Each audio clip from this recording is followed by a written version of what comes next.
Welcome to Mini Foods Jaisingh. எல்லாருக்கும் வணக்கம். இன்றைக்கி ஒரு 5 மினிட்ஸில் டீ போடுற நேரத்தில் சிம்பிளான டேஸ்டியான ஸ்நாக் எப்படி பண்ணலான்னு தாங்க பார்க்க போகிறோம். இந்த ஸ்நாக் வந்துட்டு வீட்டில் மீதமான சாதத்தை வச்சு செய்ய போகிறோம். ஆனால் சாப்பிடும் பொழுது யாராலையுமே கண்டுபிடிக்கவே முடியாது. வாங்க வீடியோக்குள்ளே போகலாம். ஒரு பவுல் எடுத்துக்கோங்க. அதில் 1 கப் அளவுக்கு சாதம் போட்டுருக்கேன். நல்ல கையால் நல்லா மசிச்சு விட்ருங்க. இந்த அளவுக்கு நல்லா மசிச்சு எடுத்துக்கோங்க. இப்போது 2 உருளைக்கிழங்கு வேக வச்சு எடுத்துருக்குறேன். அதாவது 1 கப்பு சாதத்துக்கு 1 கப் அளவுக்கு வேக வச்ச உருளைக்கிழங்கு. இந்த அளவு சரியாக இருக்குங்க. அந்த உருளைக்கிழங்கையும் ஒன்றா சேர்த்து நல்லா வந்துட்டு மசிச்சு எடுத்துக்கிறேன். நம்ம உருளைக்கிழங்கு மட்டும் முன்னாடியே வேக வச்சு எடுத்து வச்சிட்டோன்னா இந்த ஸ்நாக் செய்கிறதுக்கு முழுசாக 5 மினிட்ஸ் கூட ஆகாதுங்க. இந்தளவுக்கு நல்லா மசிச்சு வச்சுக்கோங்க, ரெண்டையும் கலந்து. இப்போ இதில் நான் 2 ஆனியன் வந்துட்டு சின்னதாக நறுக்குனது சேர்த்துக்குருவோம்.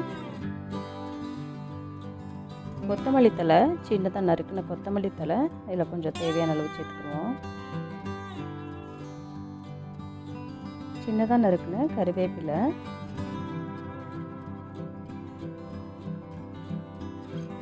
ஒரே ஒரு பச்சை மிளகாவை சின்னதாக நறுக்கி வச்சுருக்கிறேன். பச்சை மிளகா வேணும்னா சேர்த்துக்குங்க, இல்லை மிளகாத்தூள் மட்டும் போட்டுக்கலாம். 1/2 ஸ்பூன் அளவுக்கு சோம்பு ஆட் பண்ணியிருக்கிறேன். Garam masala 1/2 spoon add பண்ணிக்கிடுவோம். நல்ல ஒரு வாசனையாக இருக்குங்க கரம் மசாலா சேர்த்து நம்ம இந்த ரெசிபி பண்ண பொழுது. சில்லி பவுடர் நான் 1/2 ஸ்பூன் ஆட் பண்ணியிருக்கிறேன். நீங்கள் தேவையான அளவு ஆட் பண்ணிக்கோங்க. ஏன்னா பச்சை மிளகா வேறு போட்டிருக்குறோம், குழந்தைங்களுக்கு ரொம்ப காரமாக இருக்கக்கூடாது.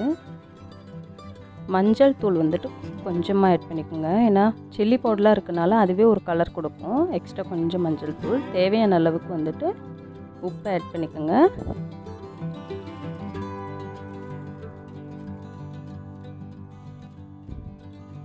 இப்போ இதில் ஒரு 5 ஸ்பூன் அளவுக்கு கடலை மாவு ஆட் பண்ணிக்கிடுவோம்.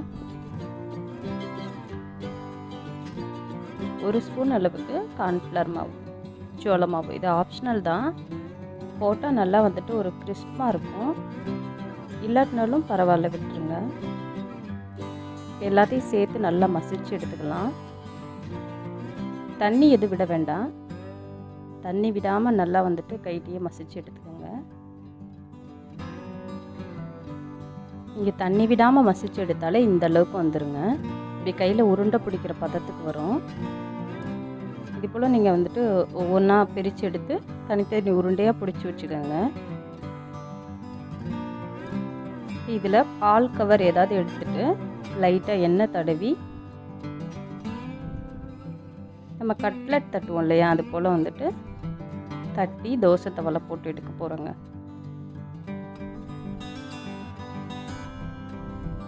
ஆனால் இது சாதம் வச்சு பண்ணினதுன்னு சொன்னால் யாருமே நம்பவே மாட்டாங்க. அந்த அளவுக்கு டேஸ்ட்டாக இருக்கும். 4 ஸ்பூன் அளவுக்கு நான் ஆயில் போட்டிருக்கிறேன். ஆயில் சூடானோன்னு ஒன்று ஒன்றா வந்துட்டு போட்டுக்கலாம். இதை ஆயிலெலாம் ரொம்பவே குடிக்காதுங்க. ஒரு 3 மினிட்ஸ் நல்லா வந்துட்டு மீடியம் ஃப்ளேமில் வச்சு வேக வச்சுக்கோங்க. அப்போ தான் உள்ளெல்லாம் நல்லா வெந்து வரும். நீங்களும் இந்த சிம்பிளான ரெசிபி எப்படி இருந்துச்சுன்னு சொல்லி வீட்டில் ரெடி பண்ணி பார்த்துட்டு உங்கள் ஃபீட்பேக் சொல்லுங்கள். நம்ம கார்ன்ஃப்ளவர் மாவு போட்டிருக்கனால நல்லா வெளியில் நல்லா கிறிஸ்பாக இருக்கும், உள்ளே வந்துட்டு நல்லாவே சாஃப்டாக இருக்கும். டொமேட்டோ கெச்சப் ஏதாவது வச்சு சாப்பிட்டா இன்னும் டேஸ்டியாக இருக்கும். பாருங்கள் எவ்வளோ கிறிஸ்பியாக இருக்குது, அதே நேரத்தில் உள்ளே நல்லாவே சாஃப்டாக இருக்குது. இந்த வீடியோ பிடிச்சிச்சின்னா லைக் பண்ணுங்கள், ஷேர் பண்ணுங்கள், கமெண்ட் பண்ணுங்கள். மறக்காமல் நம்ம மினி ஃபுட்ஸ் ஜெய்சிங் சேனலை சப்ஸ்கிரைப் பண்ணுங்கள்.